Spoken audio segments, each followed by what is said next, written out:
আচ্ছা, এমন কিছু অদৃশ্য শিকলের কথা কি আমরা ভাবি, যা দিয়ে আমাদের সমাজের লক্ষ লক্ষ নারীকে বেঁধে রাখা হয়েছে?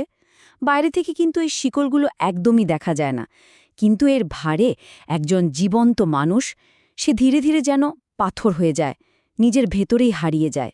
আজকের আলোচনাটা ঠিক সেই নীরব কান্নার পেছনের কঠিন সত্যটা নিয়েই। এই কথাটা বাচ্চার মুখের দিকে তাকিয়েই বেঁচে আছি, নইলে কবেই মরে যেতাম। এটা কি খুব পরিচিত শোনায়? এটা কিন্তু কোনো সাধারণ দুঃখের কথা না। এটা একটা আত্মার মৃত্যুর ঘোষণা। এটা এটা একটা ভয়াবহ মহামারীর লক্ষণের মতো, যেখানে একজন নারী তার সন্তানের জন্য শুধু শরীরটাকেই বাঁচিয়ে রাখেন, কিন্তু তার ভেতরের যে সত্তাটা, সেটাকে প্রতিদিন একটু একটু করে মরতে দেন। মনোবিজ্ঞানের ভাষায় একে বলে প্যাসিভ সুইসাইডাল স্টেট। মানেটা কি? সোজা কথায় বললে একজন জীবন্ত লাশ হয়ে বেঁচে থাকা। শরীরটা হয়তো চলছে, ফিরছে, সব কাজও করছে, কিন্তু ভেতরের সব আশা, সব আনন্দ, বেঁচে থাকার যে ইচ্ছা, সব মরে গেছে। আর সবচেয়ে ভয়ঙ্কর ব্যাপার কি জানেন? সমাজ এই অবস্থাকে মায়ের মহান আত্মত্যাগ বলে বাহাবা দেয়, কিন্তু আসলে এটা একটা নীরব মানসিক হত্যাকাণ্ড ছাড়া আর কিছুই না। চলুন তাহলে একটু গভীরে যাই। এই যে যন্ত্রণা, এটার ব্যবচ্ছেদ করা যাক। কিভাবে একজন জলজ্যান্ত মানুষের আত্মাটা ধীরে ধীরে নিভে যায়? এই মৃত্যুর শুরুটা আসলে হয় কোত্থেকে? দেখুন, এই ধ্বংসটা কিন্তু হঠাৎ করে আসে না। এটা কোনো ঝড়ের মতো না যে একদিনেই সব শেষ হয়ে যাবে। বরং এটা হলো বছরের পর বছর ধরে চলতে থাকা মানসিক অবহেলার একটা নীরব ক্ষয়। ভাবুন তো, যখন একজন নারীর অনুভূতি, তার ক্লান্তি, তার ছোট ছোট সাফল্যগুলো তার সবচেয়ে কাছের মানুষটার কাছে গুরুত্বহীন হয়ে পড়ে, তখন কি হয়? তখন তার আত্মাটা ঠিক একটা বদ্ধ ডোবার মতো স্থির, গন্ধময় হয়ে ওঠে। এই যে স্লাইডটা দেখছেন, এটা কিন্তু আমাদের পুরো আলোচনার একেবারে কেন্দ্রবিন্দুতে। একজন প্রোভাইডার মানে শুধুই একজন উপার্জনকারী স্বামী, আর একজন পার্টনার বা সত্যিকারের জীবনসঙ্গীর মধ্যে বলতে গেলে আকাশ পাতাল পার্থক্য। একজন প্রোভাইডার কি করেন? টাকা দিয়ে ভাবেন তার দায়িত্ব শেষ, তার কাছে স্ত্রী যেন ঘরের একটা আসবাবপত্র। কিন্তু একজন পার্টনার, তিনি মানসিক আশ্রয় দেন, সম্মান দেন। যখন একজন নারী তার নিজের স্বামীর ঘরে একজন ইমোশনাল স্ট্রেঞ্জার বা মানসিক আগন্তুক হয়ে বেঁচে থাকেন, ঠিক তখন থেকেই কিন্তু তার আত্মার মৃত্যুটা শুরু হয়ে যায়।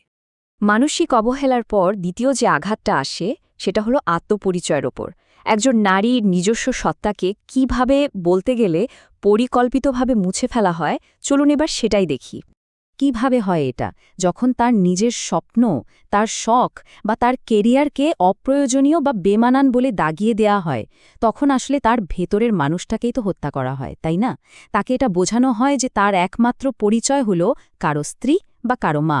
তার নিজের যা কিছু ছিল সব কিছু কেড়ে নিয়ে তাকে একটা নির্দিষ্ট ভূমিকার ছাঁচে জোর করে ফেলে দেয়া হয়। আর এর সাথে যোগ হয় গ্যাস লাইটিং নামের এক ভয়ঙ্কর মানসিক বিষ। ব্যাপারটা কি? যখনই একজন নারী তার কষ্টটা প্রকাশ করতে যান, তাকে অকৃতজ্ঞ বা বেশি আবেগপ্রবণ এই ধরনের কথা বলে চুপ করিয়ে দেয়া হয়। আর এর ফলে কি হয় জানেন? ধীরে ধীরে তিনি নিজের বিচারবুদ্ধির ওপর থেকেই বিশ্বাস হারিয়ে ফেলেন। তার নিজের মনটাই তখন তার জন্য একটা কারাগার হয়ে ওঠে, যেখানে তিনি নিজেই নিজের জেলার। আর এই পুরো ট্র্যাজেডির ঠিক মাঝখানে কে থাকে? সন্তান। কিন্তু প্রশ্নটা হলো, এই সন্তান কি আসলেই তার বেঁচে থাকার অবলম্বন, নাকি তাকে ডুবিয়ে রাখা একটা অদৃশ্য নোঙর? ব্যাপারটা খুবই জটিল। দেখুন, সন্তানই তখন হয়ে ওঠে তার নিঃশর্ত ভালোবাসার একমাত্র আশ্রয়। আবার সেই সন্তানই হয়ে যায় তার অদৃশ্য কারাগার।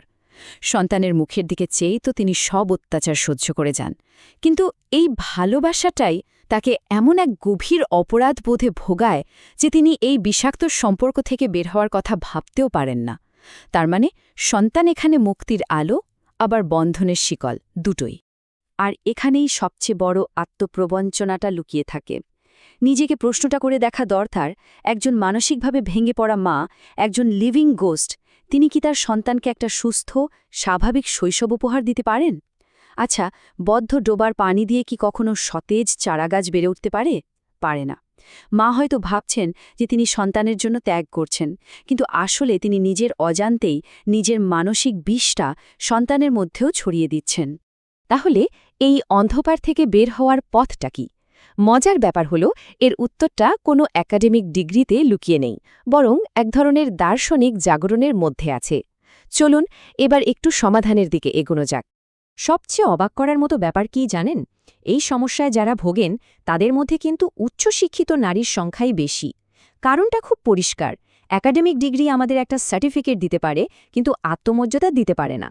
বইয়ের বিদ্যা হয়তো শেখায় কিভাবে ভালো নম্বর পাওয়া যায়, কিন্তু নিজের জীবনের যে একটা আলাদা মূল্য আছে সেটা বুঝতে শেখায় না। এই জন্যই পুঁথিগত বিদ্যা আর বুদ্ধিবৃত্তিক সাহস, এই দুটো জিনিস একদমই এক নয়। এই বুদ্ধিবৃত্তিক সাহসটা কি? এটা হলো সেই যৌক্তিক শক্তি যা একজন মানুষকে নিজের সীমা বা বাউন্ডারি নির্ধারণ করতে শেখায়। এটা হলো সেই দর্শন যা তাকে বোঝায় যে মা বা স্ত্রী হওয়ার পরিচয়ের বাইরেও তার জীবনের একটা নিজস্ব মূল্য আছে। আর এই সাহসটাই তাকে শেখায় যে কখন বলতে হবে না, আর নয়। আর হ্যাঁ, সবর বা ধৈর্য, এই শব্দটাকে প্রায় নারীকে চুপ করিয়ে রাখার একটা অস্ত্র হিসাবে ব্যবহার করা হয়। কিন্তু প্রকৃত সবর মানে কিন্তু নীরবে অত্যাচার সহ্য করার নয়। স্রষ্টা যে বিবেক এবং বুদ্ধি দিয়েছেন সেটা ব্যবহার করে নিজের আত্মাকে ক্ষতির হাত থেকে রক্ষা করার যে লড়াই, সেটাই হলো প্রকৃত সবর। মনে রাখতে হবে, এই ধরনের পরিস্থিতিতে নীরবতা কোনো গুণ নয়। নীরবতা হলো এক ধরনের ধীরগতির আত্মহত্যা। তাহলে এই অন্ধকার থেকে আলোতে ফেরার পথটা ঠিক কি? এটা কিন্তু শুধু বেঁচে থাকার কোনো উপায় নয়, এটা নিজের জীবনকে পুনরুদ্ধার করার একটা যুদ্ধ। প্রথম ধাপ, অর্থনৈতিক স্বাধীনতা। মনে রাখতে হবে, অর্থ এখানে শুধু টাকা নয়, এটা আত্মসম্মানের বর্ম। দ্বিতীয় ধাপ, মানসিক স্বাস্থ্যের জন্য সাহায্য চাওয়া। বিষণ্ণতা কোনো দুর্বলতা নয়, এটা একটা রোগ যার চিকিৎসা আছে। তৃতীয় ধাপ, সঙ্গীর কাছে মানসিক নিরাপত্তা দাবি করা। তাকে এটা বুঝিয়ে দেওয়া যে শুধু প্রোভাইডার হলে চলবে না, পার্টনার হতে হবে। আর সবচেয়ে জরুরি, চতুর্থ ধাপটা হলো নিজের জন্য বাঁচা। কারণ একজন সুস্থ, প্রাণবন্ত মাই কিন্তু তার সন্তানের জন্য পৃথিবীর শ্রেষ্ঠ উপহার হতে পারেন।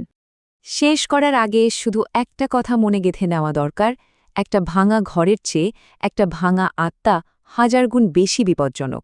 কেন? কারণ একটা ভাঙা ঘর হয়তো সন্তানকে সাময়িক কষ্ট দেয়, কিন্তু একজন মানসিকভাবে মৃত মা, তিনি তো সন্তানের পুরো ভবিষ্যৎকেই বিষাক্ত করে তোলেন।